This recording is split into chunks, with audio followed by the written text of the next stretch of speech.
Wow. Talk about a financial handbrake turn. Just as everyone was bracing for a major tax hike, it's just been yanked off the table. Late night announcement and all, it's really got people talking. It certainly has. I mean, a reversal like this, so close to the deadline, May 1st wasn't far off. It really makes you wonder what was going on behind the scenes, what kind of pressure cooker environment led to that. Absolutely. And that's exactly what we're diving into today. We're looking at this sudden withdrawal, this U-turn, on the planned VAT increase in South Africa. It was all set for May 1st, 2025. Right. And our main source here is a Daily Maverick article that literally just dropped today, April 24th. So, fresh off the press. Okay.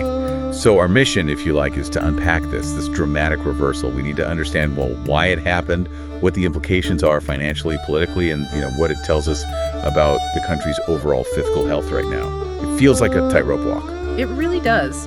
Okay, so before this sort of midnight bombshell landed, there were definitely signs, weren't there? Rumblings. The ANC had flagged a media briefing about a fiscal teamwork impasse. That doesn't exactly sound harmonious. No, impasse is usually not a good sign in these contexts. And then you had the DA, the Democratic Alliance, throwing a legal spanner in the works with their challenge to the VAT increase itself. Right, that legal pressure. That must have added another layer of complexity. For sure. And there were even whispers, according to Helen Zille actually, that the finance minister's lawyers were floating the idea of an out-of-court settlement. So things were clearly tense. Okay. So with all that swirling around, what actually happened? How did the announcement come out? Well, it was quite literally in the dead of night. 50 minutes past midnight, the National Treasury posts this media statement on their website. Very direct, no messing about. And the key line, the one that basically says it all. It's this. The Minister of Finance will shortly introduce the rates and monetary amounts in the Amendment of Revenue Laws Bill, Rates Bill, which proposes to maintain the value-added tax VAT rate at 15% from 1st May 2025, instead of the proposed increase to VAT announced in the budget in March. So, flat out canceled. The increase is off, gone. At least for now. Exactly. History, as you say. So what was the official reason given for slamming the brakes on so hard? Well, the Treasury statement cited extensive consultations with political parties and careful consideration of the recommendations of the parliamentary committees. That's the official line. Extensive consultations. But the timing feels significant. It does. And interestingly, the ANC put out their own statement around the same time, talking about finding a principled resolution to the fiscal framework impasse. Okay. And they listed the parties involved in reaching this resolution. The IFP, Action SA, PIC, Banzi, BOSA, UDM, Good Party, Al Jamaa, Patriotic Alliance. Quite a list. Wait, who's not on that list? Conspicuously absent, the Democratic Alliance, the main opposition, the party with the legal challenge. Ah, right. That seems pointed. It really does. And then, just about an hour after the Treasury announcement, Helen Zille confirms that, yes, the finance minister's lawyers had approached the DA proposing that out-of-court settlement on the VAT challenge. So, you connect the dots. It strongly suggests, doesn't it, that the legal pressure, combined perhaps with pressure from within the governing coalition or other parties, forced their hand. A potent mix. Okay, so the political drama is clear, but what about the money? What does this U-turn actually mean for the country's finances? Well, this is where it gets pretty serious. The National Treasury itself estimates that not increasing the VAT rate will leave a hole of around R75 billion over the medium term. 75 billion rand. That's substantial. It is. And a senior finance ministry source told the Daily Maverick something quite stark. They said, and I quote loosely here, "Without a V8 increase, spending cuts are the only game in town realistically." Wow. So no VAT hike means cuts are inevitable. That seems to be the message. It suggests, that other revenue options might be limited or perhaps politically impossible right now. So what are the immediate steps then? How do they adjust the budget? Well, the finance minister has already formally written to the Speaker of the National Assembly to withdraw two key pieces of legislation. Which ones? The appropriation bill, that's basically the government's main spending plan for the year. For the budget, yeah. Exactly. And the division of revenue bill, which dictates how money is shared out between national, provincial, and local government. Okay, so pulling those back suggests major changes are coming. Precisely. They've been withdrawn so that expenditure adjustments can be proposed. They need to find ways to cover that R75 billion gap. And what happens to the plans that were announced alongside the VAT hike? The ones meant to help poorer households cope with the increase? Yeah, that's the other side of this coin. Yeah. According to the Treasury, those measures, designed to cushion the blow, will now also be withdrawn. Oh. So the help disappears along with the hike. It seems so. Presumably, they were funded by the expected VAT revenue. No revenue, no cushioning measures. It's unfortunately a bit of a double whammy for those households. Is there any other potential source of funds they mentioned? Anything to soften these cuts? The Treasury statement did sort of leave the door ajar slightly. It mentioned that if SARS, the revenue service, manages to collect more revenue than expected, Right, if collections are better than forecast? then that might be used to offset some of the spending cuts. So maybe a bit of hope pinned on SARS overperforming. And how soon will we see these new spending plans, the revised bills? The minister expects to introduce the revised appropriation bill and division of revenue bill within the next few weeks. So we shouldn't have to wait too long to see where the axe might fall. It's worth just quickly reminding ourselves, why did they want to raise VAT in the first place? What was the original logic back in March? Yeah, good point. The official reason given by Treasury was, and I'm paraphrasing slightly, the urgent need to restore and replenish the funding of critical frontline services. Okay, so things like health, education, police, perhaps? Presumably. Services that had apparently faced cuts already because of the constrained fiscal position. So the VAT hike was framed as necessary to fix existing shortfalls in really essential areas. And looking forward, have they completely shut the door on future tax increases? Or just this specific VAT one for now? No, not completely.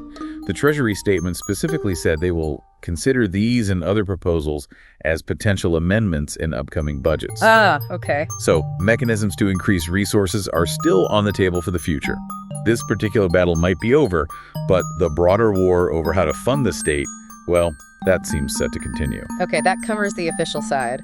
But the Daily Maverick article you mentioned has comments. What are people actually saying? What's the public reaction filtering through there? Oh, it's a real mix, as you'd expect. But some clear themes emerge. You've got quite a few people echoing that old saying, there's no such thing as a free lunch. Meaning the money has to come from somewhere, eventually. Exactly.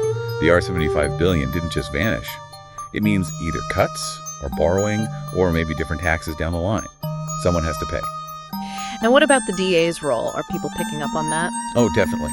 Lots of comments crediting the DA's legal challenge as being, the key factor, or at least a major catalyst, in forcing the government's hand. Right. But then you also get the more cynical view, with some commenters saying, look, all the political parties are going to try and spin this as a win for them, regardless of the real reasons or the fallout. That sounds familiar in politics. Any alternative solutions being suggested by people? Yeah, a few.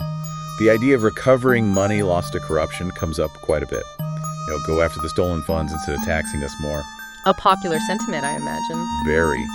Though often paired with a dose of skepticism about whether it would actually happen effectively.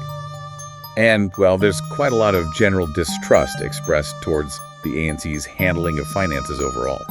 Past issues, mismanagement claims, that sort of thing balls up in the comments. Are there concerns about how this might play out politically down the line? Yes, particularly around social grants. Some commenters worry that if grant increases slow down in the future, the government might try to blame it on the DA blocking the VAT revenue stream. Sort of political blame shifting. Okay, that's a potential angle. What about ideas for where the spending cuts should happen? People must have opinions on that. Oh, absolutely. Lots of suggestions. Things like freezing public sector wages for a while. Controversial, but yeah. Reducing the number of overseas embassies or missions. Cutting back on VIP protection services, that's always a popular one. And cracking down harder on illicit trade, like illegal cigarettes, to recoup lost taxes that way. So efficiency savings and cutting perceived waste. Pretty much. There are also calls to broaden the tax base, making sure everyone pays their fair share. Specific mentions of, like, the taxi industry, sometimes even large churches. Interesting. Any specific examples of government spending being highlighted? Yeah, there were a couple of quite pointed ones. One comment mentioned a story about an ANC councillor allegedly being punished by the party for resigning over corruption claims, presented as a sign of, well, misplaced priorities. And another commenter brought up a specific case, reportedly about the CEO of a state housing agency earning a huge salary and being up for a morale boost bonus despite apparently not meeting targets. People see things like that and say, cut there first. You can understand why those examples resonate. Definitely. And underlying a lot of this is a fear, expressed by several commenters, that even though the VAT hike was supposed to help fund services for the vulnerable, It'll be the poor who end up suffering most from the spending cuts needed to replace that revenue. that's the worry, that the adjustments will hit essential services or grants hardest. Any practical points raised, like from businesses? Yeah, a few. Some business owners noted the hassle and costs they'd already gone through preparing for the VAT change, updating systems, pricing, etc. All that work for nothing, basically. Right. And there was also a suspicion raised that some businesses might have already put prices up more than the planned VAT increase, sort of opportunistically, and might not bring them back down now. Interesting point. And one final, slightly technical point someone raised. Wasn't the VAT increase already voted into law by Parliament? So how does just withdrawing the bills reverse that? It raises questions about the exact legislative process needed now. Good point. It highlights the complexity. So all these reactions really show a public that's, well, paying close attention, quite worried and very aware of the tough choices ahead. Absolutely. It's a complex mix of political calculation, legal pressure, and stark economic reality. Okay, so let's try and pull the threads together. The headline is, VAT increase scrapped at the 11th hour. The likely drivers seem to be a potent cocktail of political pressure, maybe from coalition partners, maybe broader opposition, and definitely that looming legal challenge from the DA. Yeah, that seems a fair assessment. And the immediate consequence is this big $75 billion hole in the government's finances over the next few years. This, in turn, means spending cuts are now firmly on the agenda, the only game in town, as that source put it. Right, and where exactly those cuts will fall, how deep they'll be, and who they'll affect most, that's still uncertain.